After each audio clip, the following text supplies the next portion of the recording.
सबसे पहले बात करेंगे बिष्टुपुर की, जहां गजराज मेंशन में 14 फरवरी को भी 32 लाख की लूट कांड में 100 घंटे से ज्यादा का वक्त बीत चुका है। इसके बावजूद पुलिस के हाथ खाली हैं। पुलिस फिलहाल हवा में तीर चलाने जैसा काम ही कर रही है।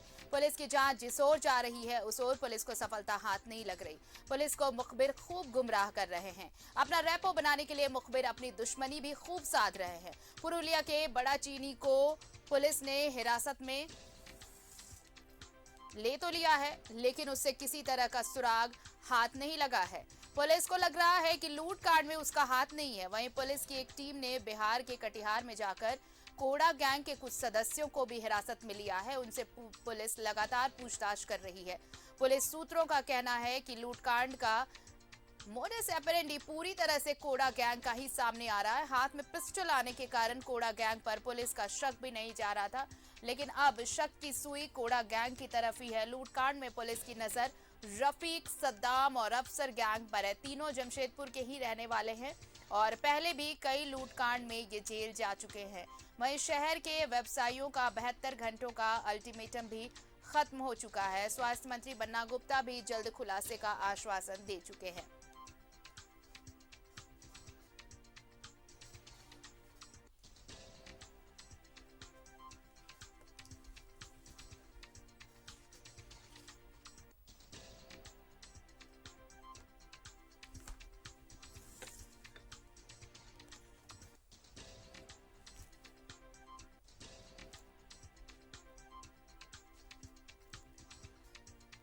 तो देखिए 100 घंटे बीत चुके हैं, लेकिन अब तक पुलिस के हाथ इस सिलसिले में खाली हैं। पुलिस को कोई सफलता हाथ नहीं लगी है।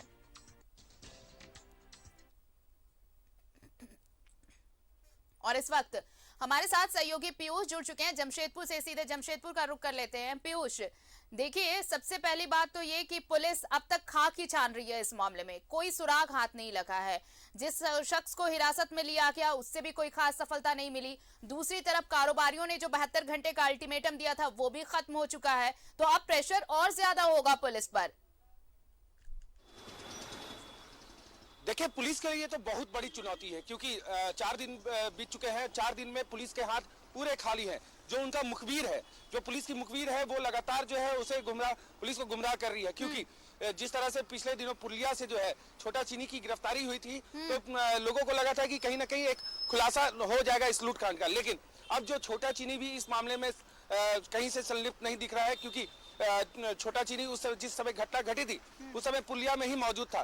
तो पुलिस के हाथ अभी भी खाली पड़े हुए हैं। हाँ, ये है कि कोड़ा गैंग के कटिहार में जो कोड़ा गैंग सक्रिय है उसके लोगों से पूछताछ कर रही है पुलिस। और आखिरकार जो भी अपराधी जो पहले भी लूटकांड में जेल जा चुके हैं उन लोगों की तलाश में जुटी हुई है कि वो बेल लेके अभी कहाँ है, क्या काम कर रहे हैं, किस तरह के लोगों के साथ मिल रहे हैं। तो पुलिस लगातार जो है जो सक्रिय लोग थे पहले लूटकांड को लेकर जेल भी गए थे और बाहर अब आ चुके हैं, तो उन लोगों की तलाश में जुटी हुई है। और जो कोड़ा गैंग की बात हो रही है, लेकिन कोड़ा गैंग का ये अपराध करने का तरीका जो है वो काफी अलग है। वो कभी भी हथियार लेके, यानी पिस्टल या कट्टा लेके कभी भी लूटकांड को वो अंजाम नहीं देते। उनके पास अपना खुद का हथियार होता है, जो पारंपरिक हथियार वहां पे यूज किया जाता है। तो उस हथियार को लेके वो लगातार लूटकांड को अंजाम देते हैं। लेकिन अब ये बात जो एसएसपी कल रात को कह रहे थे कि कोड़ा गैंग से रिलेटेड जो मामला है उस पर भी तफ्तीश की जा रही है कि आखिरकार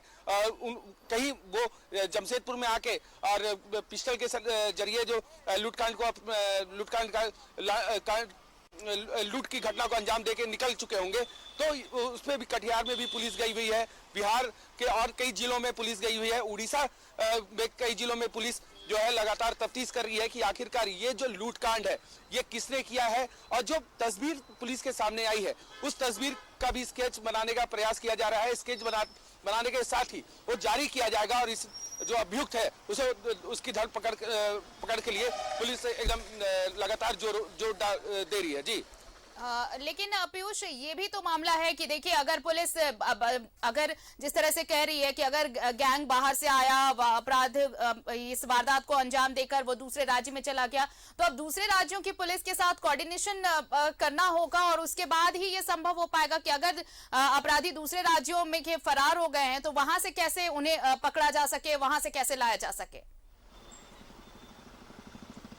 देखिए, जो जोनल आईजी हैं यहाँ के और यहाँ के जो एसएसपी हैं, वो दूसरे राज्य के आईजी और डीजीपी और वहाँ के जो जिला के एसपी हैं, उनसे संपर्क साध रहे हैं कि आखिरकार, और साथ ही साथ ये वीडियो फुटेज उन लोगों को भी भेजा गया है, बिहार के पुलिस को भी भेजा गया है, उड़ीसा पुलिस को भी भेजा गया है और कोलकाता पुलिस को भी भेजा गया है कि क्या ये अपराधी कभी किसी लूटकांड में जेल जा चुका है, क्या इसका आपराधिक इतिहास उनके राज्य में है।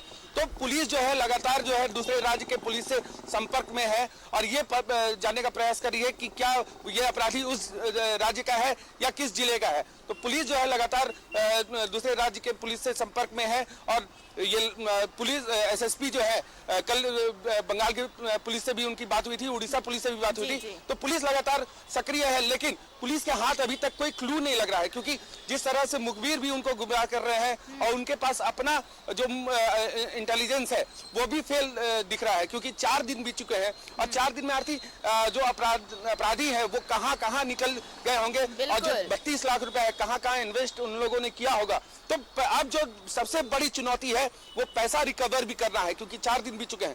तो पैसा ये पिछले दिनों जो लूटकांड हुए उसमें पैसा रिकवर नहीं हो पाया, लेकिन अब ये पुलिस के लिए बड़ी चुनौती है, क्योंकि चेंबर ऑफ कॉमर्स ने ये कह दिया था कि पैसा भी बरामद होना चाहिए।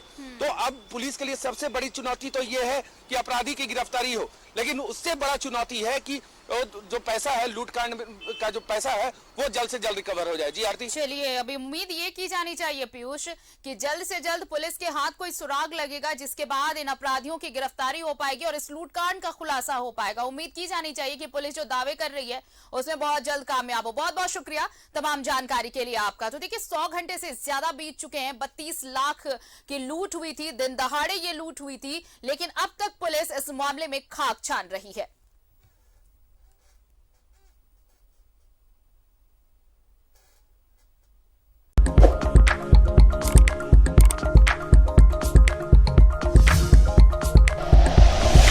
Like and share videos, subscribe करें हमारा चैनल और प्रेस करें बेल आइकॉन। न्यूज़ 11 भारत, सच है तो दिखेगा।